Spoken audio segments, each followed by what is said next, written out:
Nos últimos dias, o feed das redes sociais virou um desfile de histórias de bastidores envolvendo a Cacau Show. Além dos tradicionais vídeos de vitrines lotadas de ovos de Páscoa e promessas de faturamento de 6 dígitos, saltaram denúncias de ex-franqueados descrevendo encontros em que se pede que todos vistam branco, entoem o Pai Nosso de mãos dadas, caminhem em círculo à luz de velas e celebrem o propósito divino do fundador. Quem resiste, dizem eles, acaba preterido ali na distribuição de mercadorias, sofre pressão velada para comprar estoque perto do vencimento e vê a sua consultoria de campo virar perseguição. A companhia reagiu em nota pública. Ela afirma sofrer ataques injustos, sustenta que qualquer oração é opcional e reitera o seu ambiente de acolhimento. Mas não adiantou porque a viralização já tinha acontecido e ela acendeu uma pergunta incômoda até para quem nunca pensou em chocolate. Será que investir em qualquer franquia que seja, mesmo a campeã de likes, faz sentido financeiro aqui no Brasil?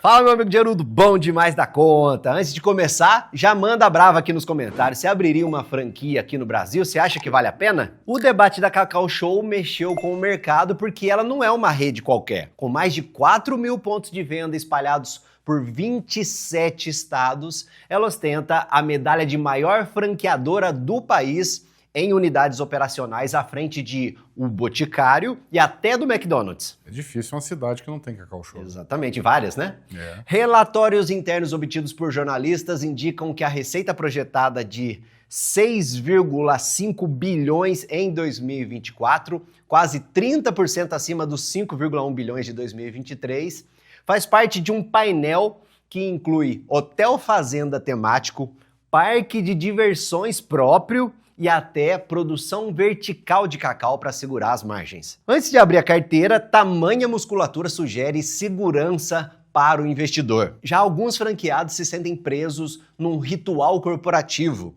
criando o receio de que qualquer crítica possa fechá-lo num cadeado, num contrato amarrado por multas pesadas. Quem cogita entrar nesse clube aí descobre que há formatos para todos os bolsos. O site oficial anuncia containers a partir de quase R$65 mil, os quiosques saem por R$114 mil, lojas Smart em torno de R$240 mil e modelos intensidade que ultrapassam R$300 mil.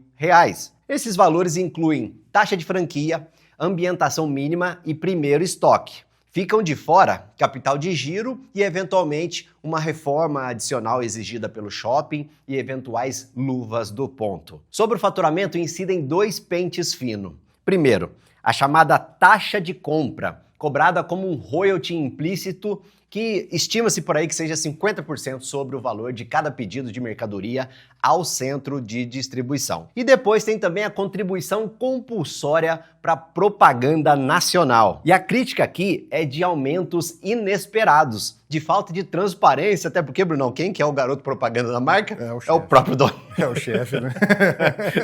Marketing local e eventuais descontos promocionais também podem correr por conta do franqueado. A comissão embutida nas compras explica por que tanta gente reclama de ter virado refém do estoque. A Folha relata um caso em que a franqueada recebeu 1.500 ovos de chocolate na sexta-feira à noite, sem possibilidade de devolução. Vou colocar um print aqui também, Bruno, no caso do franqueado lá do Rio Grande do Sul, que perdeu tudo nas enchentes e a empresa não teve nenhuma compaixão. Nossa. Não ajudou absolutamente em nada, nem para tentar desafogar ali a obrigação de comprar. Eles ligavam para ver por que não estava comprando. Que bela irmandade, né? Exatamente, uma seita estranha, aceita cheque. Exato. O que não fala aí também é sobre que você é obrigado a ter tantos funcionários dependendo da loja, na hora que você vai adquirir a franquia. Exato, a gente vai chegar aqui no ponto certinho para você ver a viabilidade financeira, que é a especialidade aqui do canal. Some-se a isso também, né, no caso da Cacau Show, a perecibilidade, olha que palavra difícil, é que o chocolate derrete, né, ele perde brilho, ele vence. E estraga, né? Estraga. Custo extra de ar-condicionado, royalty fixos de propaganda e um aluguel de shopping que costuma ser corrigido pelo IGPM. O resultado é que a margem líquida conhecida no food service, tradicionalmente entre 10% e 15%, acaba ficando lá na parte de baixo da tabela. Pra você ter uma ideia, se a loja Smart bater R$100 mil em vendas no mês, sobrariam cerca de 12 mil a 15 mil de lucro líquido. Uma margem de 12% a 15%, né? E esse valor é o bolo que o franqueado pode decidir, né? Usar como salário caso ele próprio gerencie a loja, e nesse caso ele fica com essa parte do lucro se vier, ou contratar um gerente de mercado, aí sobra menos para ele ainda. Nossa, que bucha, hein? Exatamente. E olha que nem colocamos aqui reinvestimentos, dores de cabeça repentinas, inesperadas, ou seja, né? Dedicação de dono, risco de empresário e salário de funcionário. Aí, pra vender 100 pau. Exatamente. Não é qualquer lugar, né? Não é, não. Quando se projeta retorno sobre o capital, o romance fica ainda menos açucarado. Vamos tomar o formato aí de 240 mil e um lucro líquido conservador de 5 mil por mês. A rentabilidade gira em torno de 25% ao ano.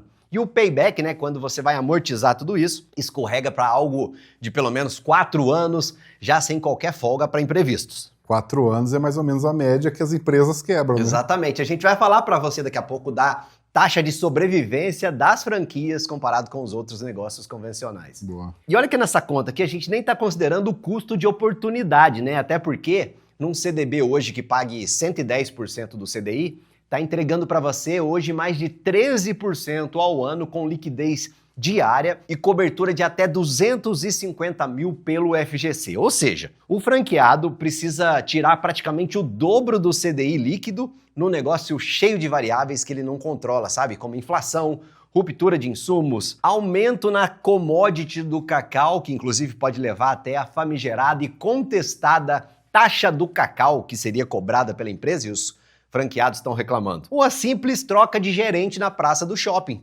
Tudo isso para justificar o risco e também o domingo perdido atrás do balcão, né, Bruno? E outras coisas piores, né? A gente veio de uma pandemia aí que fechou tudo, Exatamente. né? Imagina. Isso é tudo dentro do previsto, né? Cenário otimista. Muitos respondem que franquia é segura porque o setor só cresce. De fato, a Associação Brasileira de Franchising, que é a ABF, ela registrou faturamento recorde em 2024. Mas o mesmo relatório mostra que o Brasil abriga 193 mil operações espalhadas em praticamente todos os municípios relevantes, o que torna cada metro quadrado de shopping uma guerra de margem. E esconde um dado incômodo, porque a taxa média de fracasso das franquias foi de 5,5% em 2021, que é o número mais baixo do que o de negócios independentes, mas é expressivo sim quando a gente lembra que envolve marcas consolidadas. E o calcanhar de Aquiles aqui são as microfranquias. Com investimento reduzido e promessa de retorno de payback relâmpago, elas engordam as estatísticas de abertura, porém somem mais rápido. 8,4% fecham as portas todos os anos, segundo o Sebrae, que é o dobro do índice das operações tradicionais. Essa daí são as paletas mexicanas. É, muita modinha, né?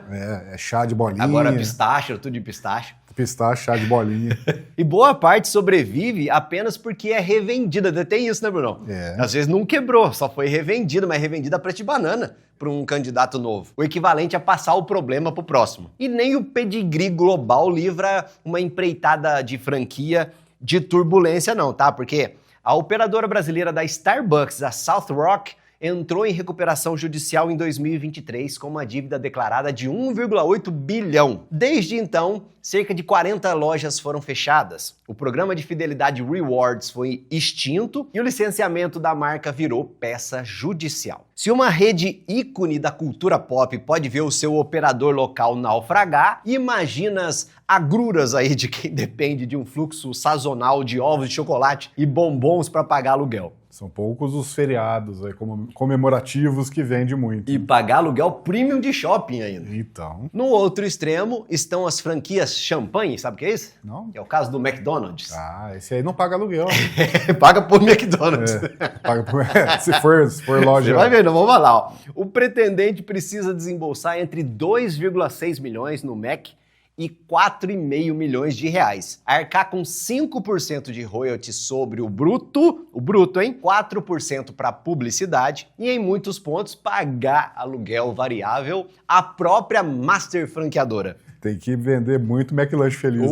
E não por acaso a frase "você não tá no ramo de hambúrgueres, você tá no ramo imobiliário" é uma frase famosa associada ao McDonald's, já que ele é dono de inúmeros pontos. E em troca, o destemido franqueado recebe um fluxo médio de R$560 mil mensais e um horizonte de payback de pelo menos 5 anos. A conta fecha só porque a escala permite negociar ingredientes, diluir folha e amortizar equipamentos caros ao longo de uma década. E dizem que o cara tem que ter mais de um McDonald's para ter um lucro bom. Olha isso. A rentabilidade bruta estimada gira em perto de 22% ao ano. Ainda assim, comparado com o CDI, é muito pouco, né? Para quem não dispõe de capital milionário, esse menu simplesmente não está disponível. Alguns consultores argumentam que se o investimento é alto, o banco financia. Mas juro brasileiro, meu amigo, a linha de capital de giro costuma vir atualmente a 20% ao ano, o que vai consumir boa parte da margem antes mesmo do cliente experimentar a sobremesa. Na folha de pagamento, a cada R$1 pago de salário, pelo menos 70 centavos viram encargos. Na burocracia sanitária, uma inspeção fora de época pode exigir uma reforma elétrica ou troca de inox sem prévio aviso. Onde é que estava isso na sua planilha? E cada ponto percentual de reajuste do aluguel, indexado ao GPM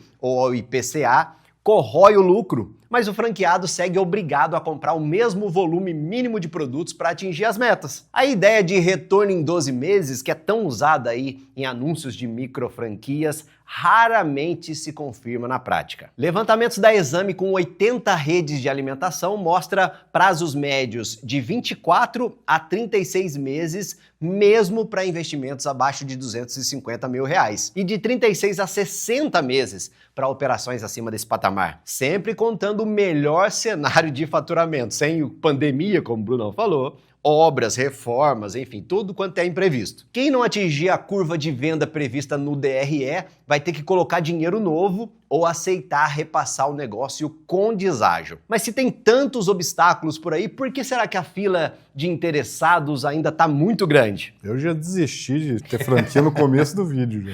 2 motivos, ó. Primeiro, a baixa barreira emocional. É muito mais fácil a gente se imaginar dono de uma marca famosa do que ter que estudar programação, matar no peito uma obrigação de começar uma empresa do zero. E segundo, a narrativa de comunidade, né? Encontros, mentorias, lives motivacionais. Exatamente esse terreno aí onde, segundo os denunciantes, né, a Cacau Show exagerou na dose, transformando sessões de alinhamento em liturgia corporativa. Uma seita, né?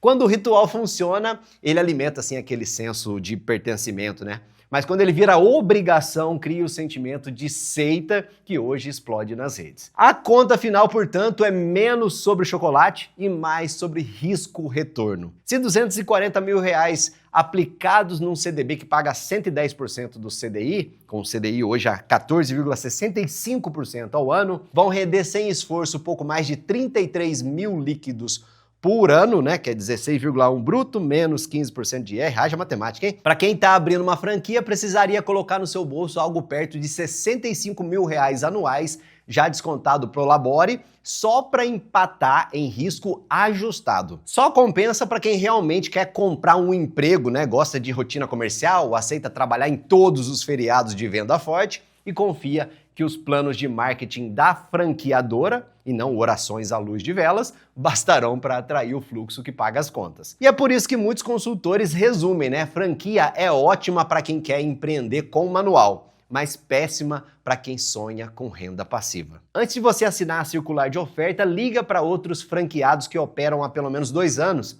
peça o extrato de repasses e descubra quantos que já colocaram a loja à venda. Multiplica o lucro líquido que eles mostram por 12, aí você divide pelo investimento total e compara com o CDI. Porque se o número não der pelo menos o dobro, avalia direitinho se você está disposto a rezar literalmente para que tudo dê certo.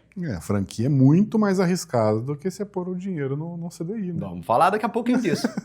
Porque no fim, se o chocolate derreter, a franqueadora segue cobrando royalty e é o seu bolso, não o dela, que fica com a mão suja de cacau. Veja bem, eu não tô falando que todas as franquias são maus negócios não, tá? Mas sim que a maioria delas é muito mais arriscada do que parece. Ao contrário do que um selo franqueador experiente ajudando na gestão possa tentar induzir você.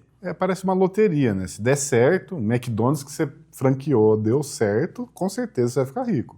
Agora, para dar certo, meu amigo... É por isso que a gente fala de retorno ajustado ao risco, né? Quando o risco é muito alto, tem todo esse problema aí de você sobreviver até o final. E na franquia, você trabalha como dono, mas você não é dono de nada. Você não pode mudar o menu, você não pode expandir ou diminuir a sua empresa conforme a demanda. Você não pode comprar de outro fornecedor, às vezes nem trocar a marca do sabonete do banheiro você tem autonomia. Portanto, faça o seu dever de casa bem feito antes de você gastar o seu dinheiro, e isso vale para tudo, tá? Não só para franquias. Porque afinal, o seu dinheiro é o seu tempo de vida que você abriu mão de ficar com a sua família, enfim, né? O ativo mais precioso de todos. Mas se você prefere colocar, como o Brunão falou, o seu patrimônio para render no mercado financeiro, com acompanhamento de perto, né, focado nas suas necessidades, chama a gente na Lumen, que é a minha consultoria de investimentos registrada na CVM. O link está no primeiro comentário. E aproveitando que você está na área dos comentários, manda a real pra gente. Franquia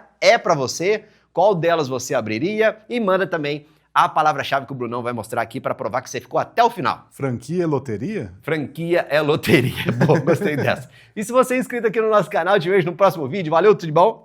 Tchau!